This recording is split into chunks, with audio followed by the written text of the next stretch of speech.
Sa ngalan ng Ama at ng Anak at ng Espiritu Santo, Amen. ang pagpapala ng ating Panginoong Hesukristo, ang pag-ibig ng Diyos Ama, at ang pakikipagkaisa ng Espiritu Santo naway suma inyong lahat. At sumayo rin. Araw ng Biyernes dito sa Quiapo, isang Biyernes sa Kwaresma,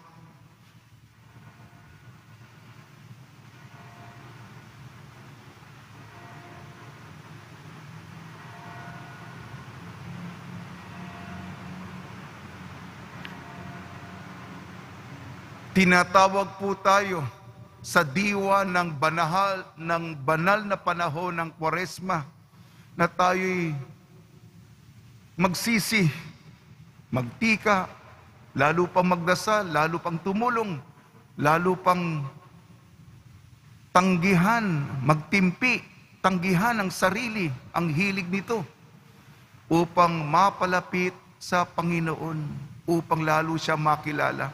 Ipagdasal po natin ang petisyon ng bawat isa sa atin. Napakadami natin ngayong umagang-umaga. Ang ating mga sinasamong intensyon, nawa paboran tayo, sagutin po tayo, kaawaan tayo ng Senyor. Patuloy po nating ipagdasal na matuldukan na po itong pandemyang ito. Matapos nito yung mahabang kasaysayan nito, may banta pang mga bagong variant. Sana naman sa hirap na buhay ay matapos na itong pinagdaraanan nating pandemya. At gayon din, alam ko meron tayong mga problema sa mundo, sa sarili natin, pero sa Ukraine, sa isang bahagi ng mundo, may digmaan. Ipagdasal po natin ang kapayapaan sa daigdig. Mga kapatid, aminin po natin ating makasalanan upang tayo maging marapat gumanap sa banal na pagdiriwang. Inaamin ko Sa makapangyarihang Diyos at sa inyo mga kapatid, na luba akong nagkasala sa isip, sa salita at sa gawa at sa aking pagkukulang. Kaya isinasamo ko sa mahal na Birhing Maria, sa lahat ng mga anghel at mga banal, at sa inyo mga kapatid, na ako'y ipanalangin sa Panginoong ating Diyos. kaawaan tayo ng makapangyarihang Diyos. Patawarin tayo sa ating makasalanan at patnubayan tayo sa buhay na walang hanggan. Amen. Panginoon, kaawaan mo kami. Panginoon, kaawaan mo kami. Kristo, kaawaan mo kami. Kristo, kaawaan mo kami. Panginoon, kaawaan mo kami. Panginoon, kaawaan mo kami.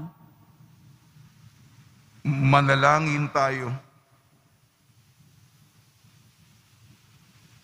Ama naming makapangyarihan, sa kadalisayang dulot ngayon ng kusang loob ng pagpapakasakit, pasapitin mo kami na may wagas na kalooban sa pagdiriwang ng dakilang Pasko ng pagkabuhay, sa pamamagitan ng Kristo kasama ng Espiritu Santo magpa sa walang hanggan. Amen. Magsiupo muna ang lahat. Pagbasa mula sa aklat ng Henesis. Mas mahal ni Israel si Jose kaysa ibang mga anak, sapagkat matanda na siya nang ito'y isinilang. Iginawa niya ito ng damit na mahaba at may manggas. Dinamdam ito ng kanyang mga kapatid, at ayaw nilang pakisamahang mabuti si Jose. Nasa Sikiem ang mga kapatid ni Jose, at doon inalagaan ang kawan ng kanilang ama. Sinabi ni Israel, "Gumayak ka at sumunod sa inyong mga kapatid." Sumunod si Jose at nagtagpuan ang mga kapatid sa Dotan.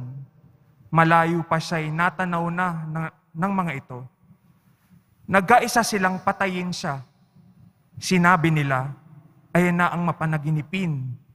Patayin natin at ihulog sa balon at sabing sinila ng mabangis na hayop. Tingnan natin kung ano ang mangyayari sa kanyang mga panaginip." Narinig ito ni Ruben at binalak na iligtas si Jose. Sabi niya, Huwag nating patayin.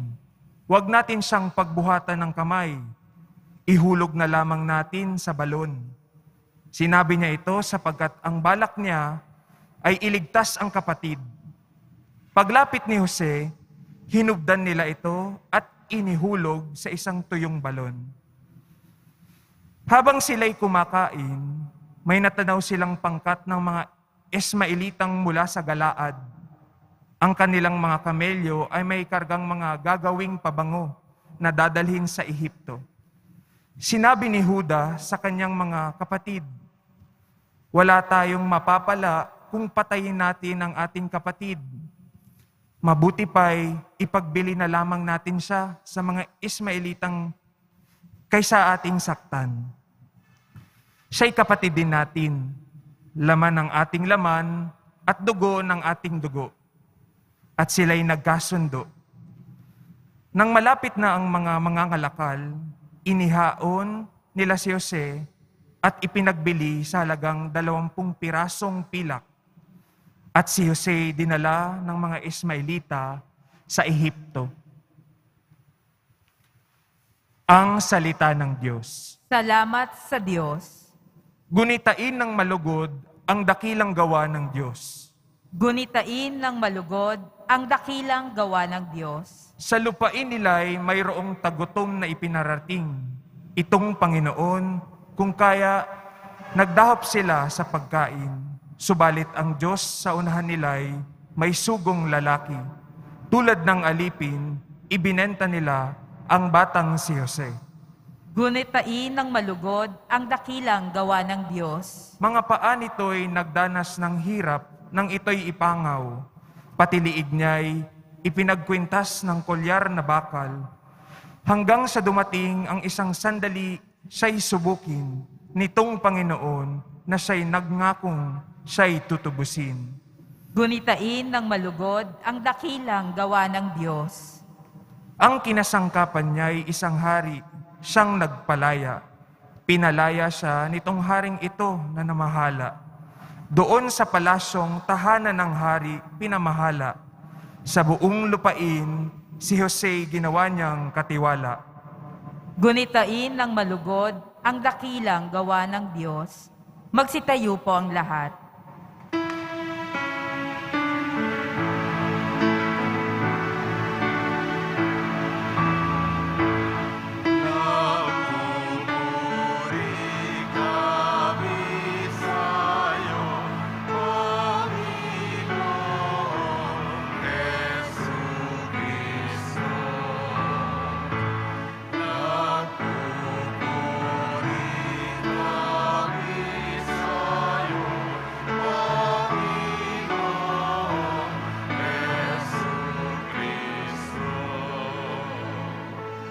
Pag-ibig sa sanlibutan ng Diyos ay gayon na lamang.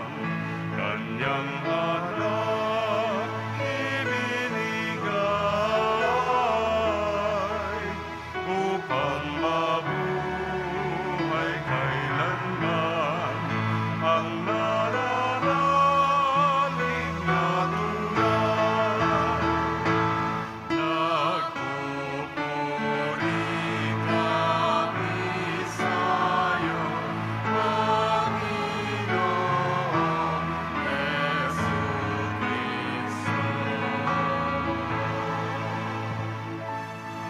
Sumainyo ang Panginoon. At sumayo rin. Ang mabuting balita ng Panginoon ayon kay San Mateo. Papuri sa iyo, Panginoon. Noong panahon yun, sinabi ni Jesus sa mga punong saserdote at matatanda ng bayan, "Pakinggan ninyo ang isa pang talinhaga. May isang taong nagtanim ng ubas sa kanyang bukid at ito'y binakuran niya. Gumawa siya roon ng pisaan ng ubas at nagtayo ng isang mataas na bantayan. Pagkatapos kanyang iniwan sa mga kasama ng ubasan at siya'y nagtungo sa ibang lupain. Nang dumating ang panahon ng pitasan, pinapunta ng may-ari ng ubasan ang kanyang mga alipin upang kunin sa mga kasama ang kanyang parte. Ngunit sinunggaban ng mga kasama ang mga alipin, binugbog nila ang isa, pinatay ang ikalawa, at binato naman ang ikatlo. Pinapunta uli ng may-ari ang mas maraming alipin, ngunit gayon din ang ginawa ng mga kasama sa mga ito. Sa kahuli-hulihay, pinapunta niya ang kanyang anak na lalaki. Igagalang nila ang aking anak, wika niya sa sarili. Ngunit nang makita ng mga kasamang anak, sila'y nag-usap-usap. Ito ang tagapagmana. Halika kayo, patayin natin nang mapasa atin ang kanyang mamanahin. Kaya't siya'y sinunggaban nila, inilabas sa ubasan at pinatay. Pagbalik ng may-ari ng ubasan, ano kaya ang gagawin niya sa mga kasamahang iyon? Sumagot sila, lilipunin niya ang mga buhong na iyon at paalagaan ng ubasan sa ibang kasama na magbibigay sa kanya ng kaparte sa panahon ng pamimitas. Tinanong sila ni Jesus, hindi ba ninyo nababasa sa ang talatang ito sa kasulatan? Ang batong itinakwil ng mga tagapagtayo ng bahay ang siyang naging batong panulukan. Ginawa ito ng Panginoon, ito'y kahanga-hanga. Kaya nga sinabi ko sa inyo, hindi na kayo maghaharian ng Diyos, kundi ang bansang maglilingkod sa Kanya ng tapat. Narinig ng mga punong saserdote at mga pariseo ang talinhaga ni Jesus at naunawaan nila siya ang pinatatamaan nito. Datakpin sana nila siya, ngunit natakot sila sa mga tao sapagkat kinikilala ng mga tao na propeta si Jesus. Ang mabuting balita ng Panginoon. Pinupuri ka namin, Panginoong Hesukristo. Magsiupo muna ang lahat.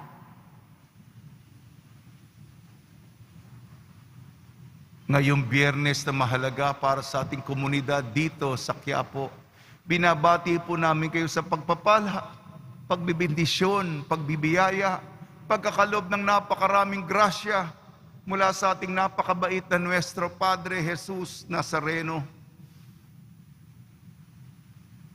Biyernes, lalong-lalo na yung unang Biyernes,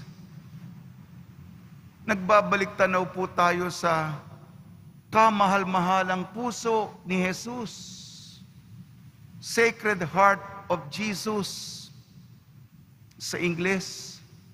At meron sa simbahan na ang reparasyon sapagkat ang puso na sinugatan, hindi lamang ito sa larangan ng pag-ibig, mga kapatid, baka kasama na yun, yung heartbroken, na biyak ang puso. Mas malalim dito, hindi lang pagkasawi sa pag-ibig ito. Sinaktan ang puso ni Jesus na mga bastos, paglalapastangan, lahat ng kasamaan, kadumihan, kaitiman. Paano siyang kalinis-linisan at napakabait, susuklian, papalitan ng kanya kabutihan ng kasamaan. Kaya nga ang reparasyon, tayong mga nakakaunawa, tayong nagsisikap magpakabanal, tayong nagtatangka maging tapat, mahirap po. Sa laban ng tukso, nilalabanan ng seduksyon ng mundo, ng daigdig, sinisikap nating, Panginoon, nandito lang kami sa inyo, makasalanan din ako, ngunit ako'y nagsisisi. Alam ko kung paano ko kayo nasaktan. Pero, ang reparasyon, ibig sabihin ng reparasyon ay, binabalik mo sa ayos, di ba, repair. Di ba, aayusin mo yung bagay na nasira. Aayusin mo yung kaugnayang nasaktan. Yan ang reparasyon. Di ba, merong, sa Ingles, act of reparation, gawain ng Reparasyon. Ibabalik mo sa tama. Ano ba nangyari? Paano? Sinaktan si Jesus.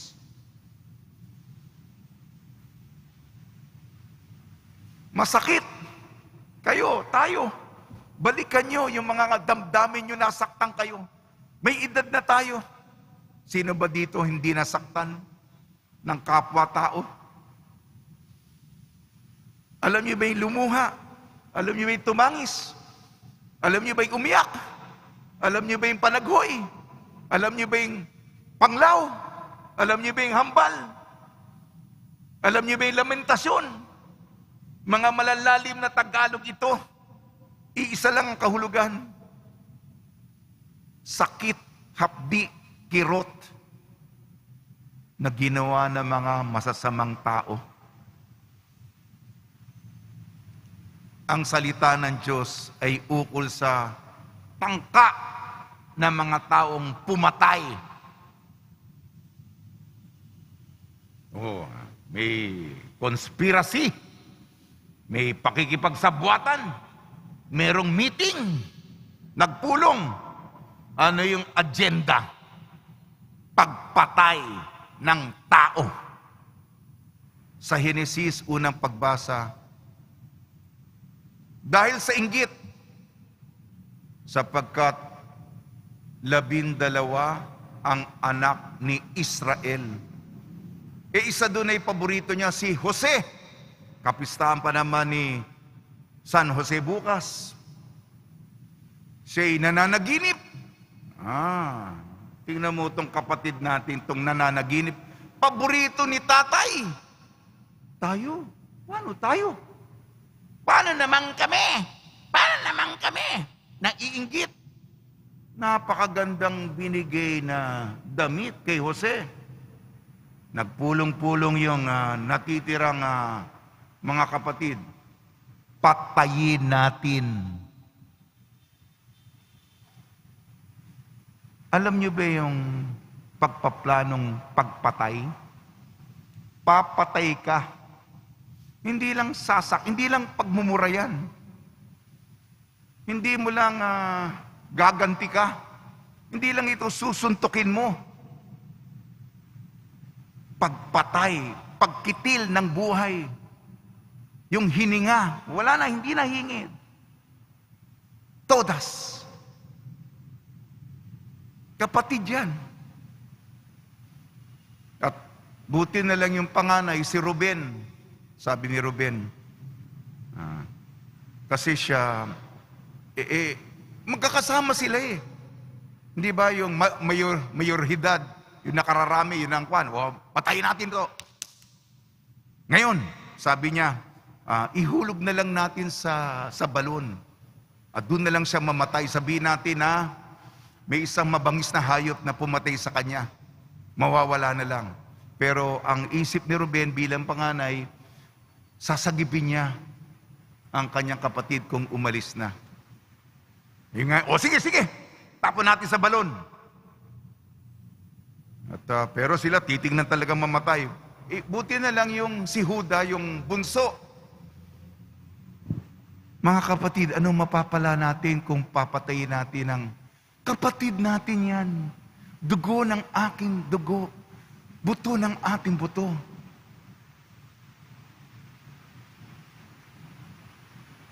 Pagpatay sa kapwa. Sa ating ebanghelyo, ayon kay San Mateo, pagpatay. Mga katiwala sa ubasan. Pinadala na ang mga alipin para kunin ang parte ng may-ari. Sa kahuli-hulihan, pinadala niya ang kanyang anak. Gagalangin nila ang aking anak. Alam mo, ang linis ng isip ng may-ari. Meron pa siyang pisaan, meron pa siyang bantayan, meron siyang pinlano niya, inalagaan niya. Ngunit masasama yung mga tao.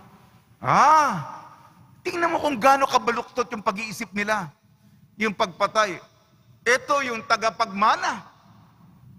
Ano, ha? Makukuha natin ang mana niya.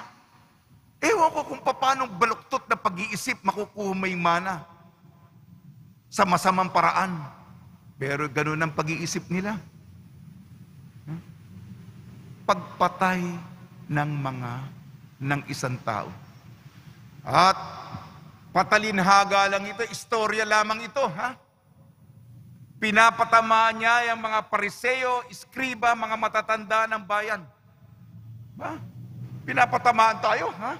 Kaya kwento-kwento siya, yung pala, tayo pinatatamaan, papayag ka ba niyan? Yan na. Ha? Ganyan ba tayo mag-isip? Ganyan ba tumakbo ang ating isip? Gaganti at papatay. Baka nabiktima na kayo sa kasamaan ng tao. Baka naging biktima tayo sa maduming at maitim na pag-iisip ng grupo ng tao.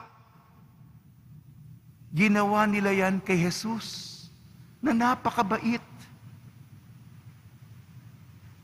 Yan ang kasamaan sa mundo na realidad hanggang ngayon. At marami sa mga kapatid natin, baka tayo, hanggang ngayon, nasasaktan si Jesus. Hanggang ngayon, pinapatay si Jesus. Hanggang ngayon, ang kanyang puso ay nagdurugo. Sige na po, ayoko po maging emosyonal, pero yan po yung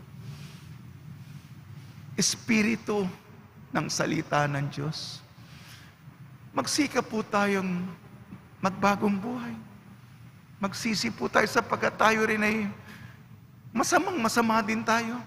Ngunit sa huli, may apresiasyon tayo sa ginawa ni Jesus para sa atin. Sige po, pagnilayan po natin, ha? Pasensya po. Medyo ang ating pagninilay ay may kalaliman. Sa tulong ni Maria ni San Jose, nawa po, tayo po ay pahalagahan, unawain ang dakilang sakripisyo niya para sa ating kaligtasan, para sa ating katubusan, para sa oportunidad na tayo magkapiling-piling, magkasama-sama sa kaharian ng kanyang Ama. Ang Ama ng ating Nuestro Padre Jesus Nazareno. Amen.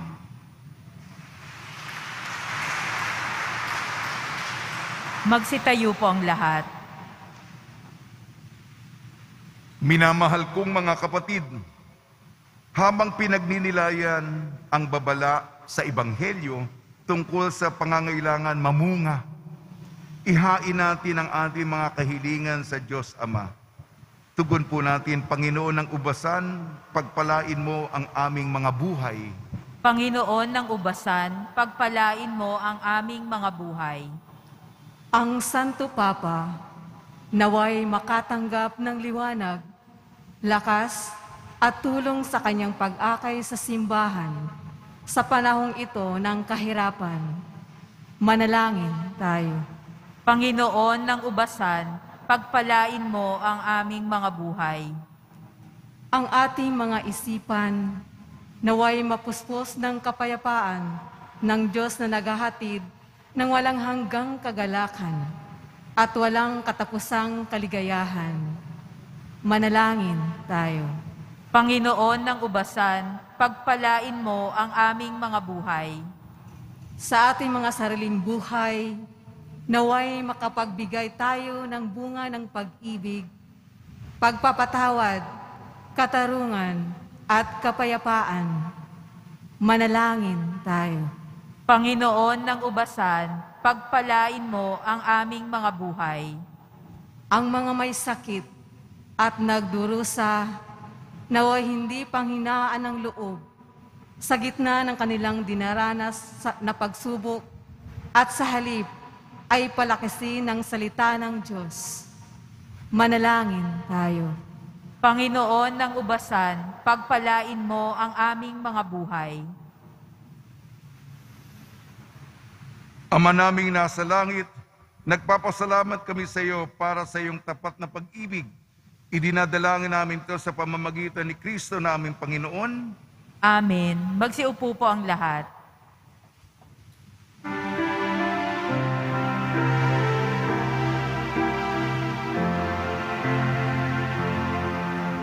Sa'yo, Ama, aming handog, ang tinapay at alak na ito, handog ng iyong bayang sumasamo, humihingi ng katawan mo.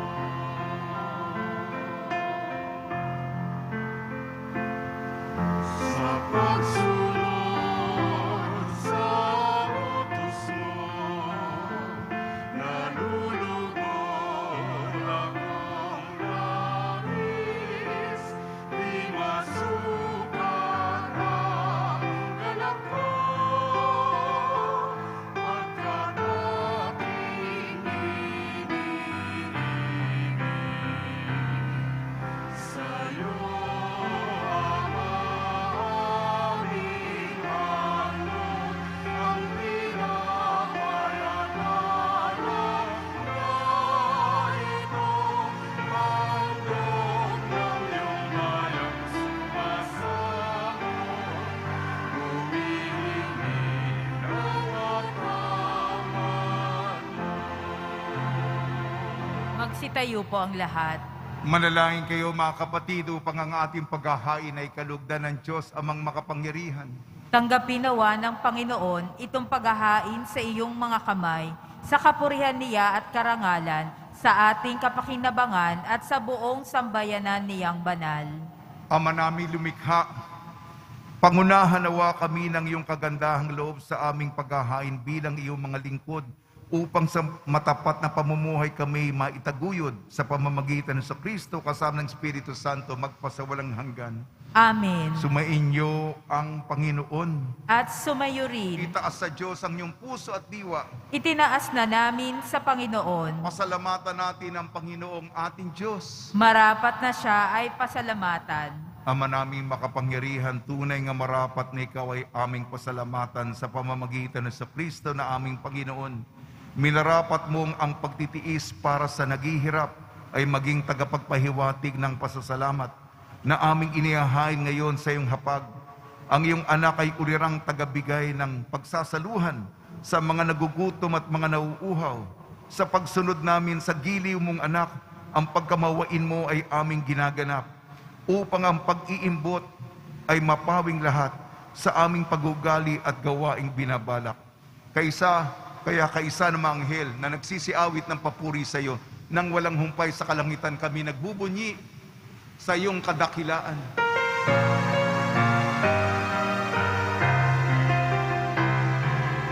Santo, Santo, Santo, Panginoong Diyos ng mga hukbo, napupuno ang langit at lupa ng kadakilaan mo. Hosana, Hosana, Hosana sa kaitaasan. Hosana, Hosana, Hosana sa kaitaasan.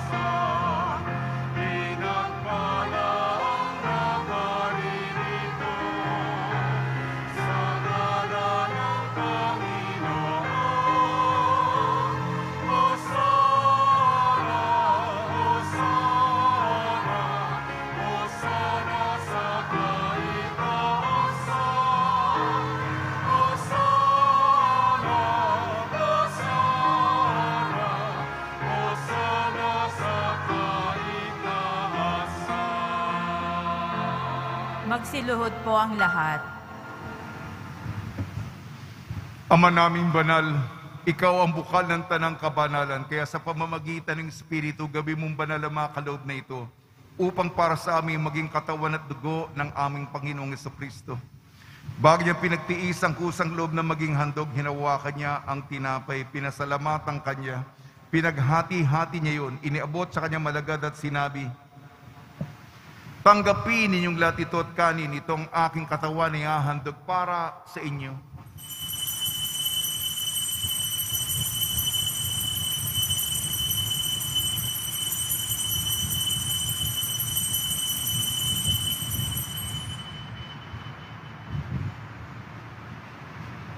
Gayon din naman matapos ang hapunan, hinawakan niya ang kalis, muli kanyang pinasalamatan. Inibot niya ang kalis sa kanyang malagad at sinabi, "Tanggapin ninyong lahat ito't inumin. Ito ang kalis ng aking dugo, ng bago at walang hanggang tipan. Aking dugo na ibubuhos para sa inyo at para sa lahat. Sa ikapagpapatawad ng makasalanan, gawin ninyo sa pag-alala sa akin."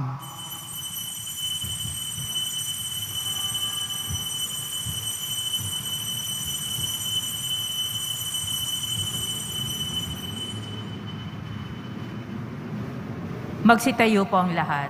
Ipagbunyi natin ang misteryo ng pananampalataya.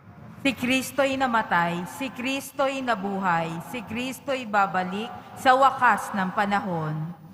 Ama, ginagawa namin ngayon ang pag-alala sa pagkamatay at muling pagkabuhay ng iyong anak. Kaya't inialay namin sa iyong tinapi na nagbibigay buhay at ang kalis na nagkakaloob ng kaligtasan. Kami nagpapasalamat dahil kami minarapat na tumayo sa harap mo para maglingkod sa iyo. Isinasamo namin kami magsasalo-salo sa katawan at dugo ni Kristo ay mabuklod sa pagkakaisa sa pamamagitan ng Espiritu Santo. Ama, lingapi may simbahang laganap sa buong daigdig. Puspusin mo kami sa pag-ibig kaysa ni Francisco na aming Papa at ni Jose na aming Obispo at ng Tanang Kaparian. Alalahanin mo rin ang mga kapatid namin na himlay na may pag-asang sila'y muling mabubuhay, gayon din ang lahat na mapumanaw. Ipagdasal po natin ang lahat ng mapumanaw sa kapanahunan ng pandemya.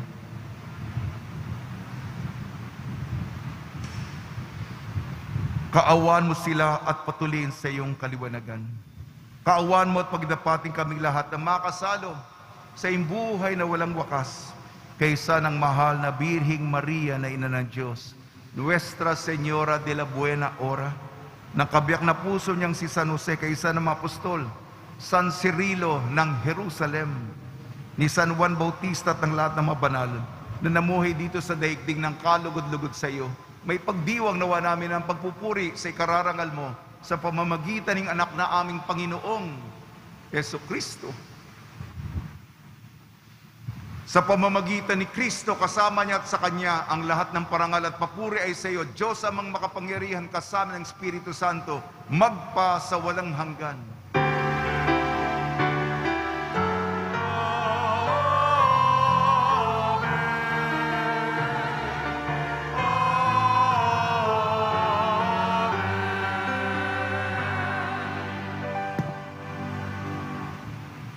Sa tagubili na manakakagaling na utos sa turo ni Jesucristo na Panginoon natin na Diyos, ipahayag natin ng lakas loob. Ama namin, sumasalangit ka, sambahin ang ngalan mo, mapasa amin ang kaharian mo, sundin ang loob mo dito sa lupa para nang sa langit.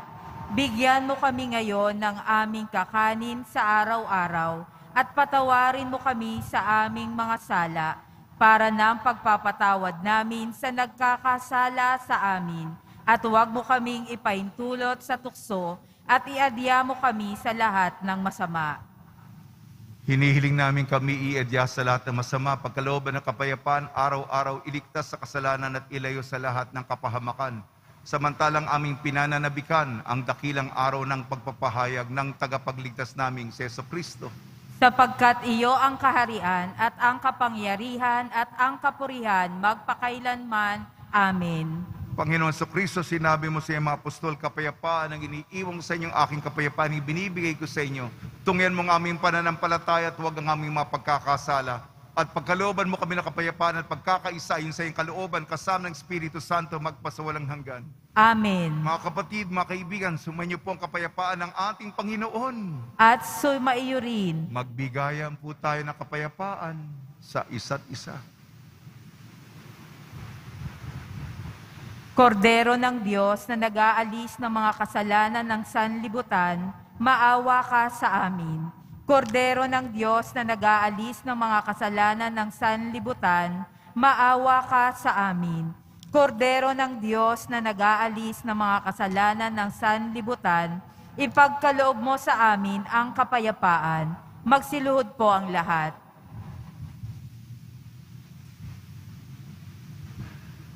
Ito ang kordero ng Diyos, ito nag-aalis na kasalanan ng sanlibutan. Mapalad ang mainayayahan sa kanyang piging. Panginoon, hindi ako karapat-dapat na magpatuloy sa iyo, ngunit sa isang salita mo lamang ay gagaling na ako.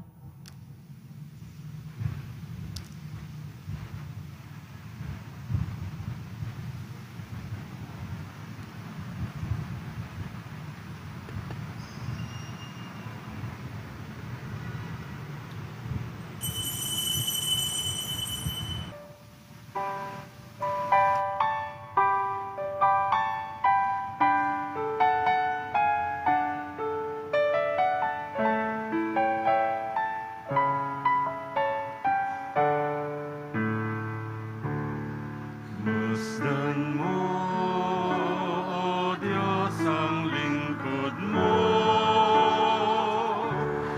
na nagbabalik loob sa iyo. Bagamat di marapat, ay dumudulog sa iyo, upang makamta ng awa mo.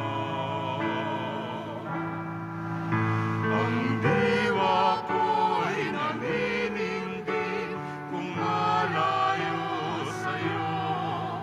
Ang puso ko'y namimigati kung mawalay sa'yo. Kailan ko pa kaya matitikman ang awa mo? Kailan tatamuhin ang patawad mo?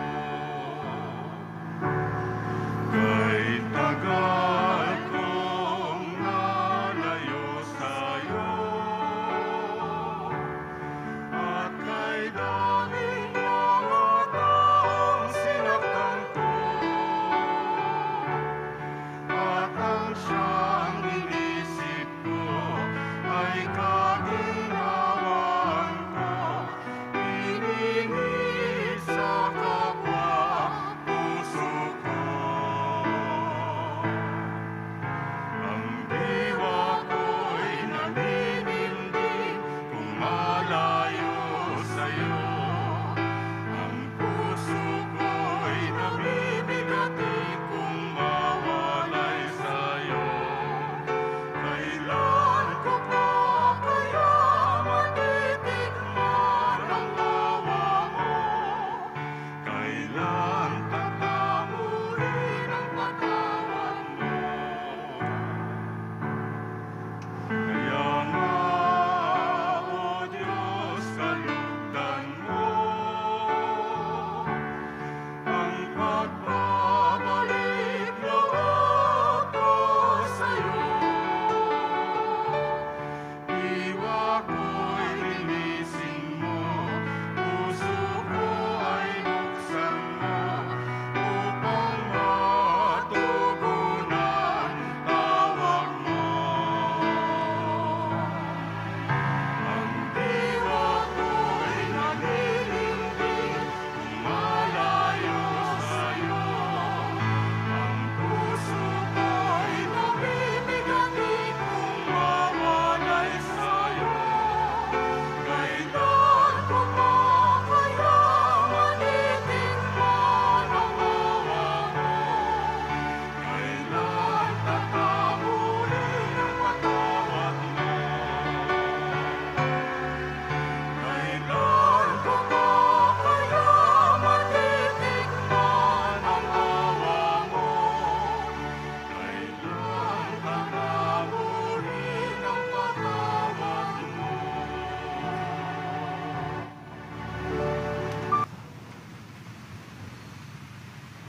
Manalangin tayo. Ama namin mapagmahal, pagkatanggap namin sa banal na pakikinabang marapati mong tahaki namin at sapitin ang kaligtasang iyong ibinigay sa amin sa pamamagitan sa Kristo kasama ng Espiritu Santo magpasawalang hanggan. Amen. Ngayon po ay Biyernes ng Kwaresma, tuwing dinadasal po ang panalangin kay Kristong nakapako sa krus. Pinagkakaloban po tayo ng indulhensyang plenarya. Mangyaring magsiluhod po tayo at tingnan po natin si Jesus na nakapako sa krus. Tunghayan mo akong naninikluhod sa iyong harapan, Jesus na butihin at katamis-tamisan. At ako ay dumadalangin at nakikiusap na may maalab na kalooban upang loobin mo sa aking puso ay buhay na buhay kung madamang nakatitik ang pananampalataya, pag-asa at pag-ibig at ang wagas na pagsisisi sa aking mga kasalanan at ang matatag na pasyang magbagong buhay.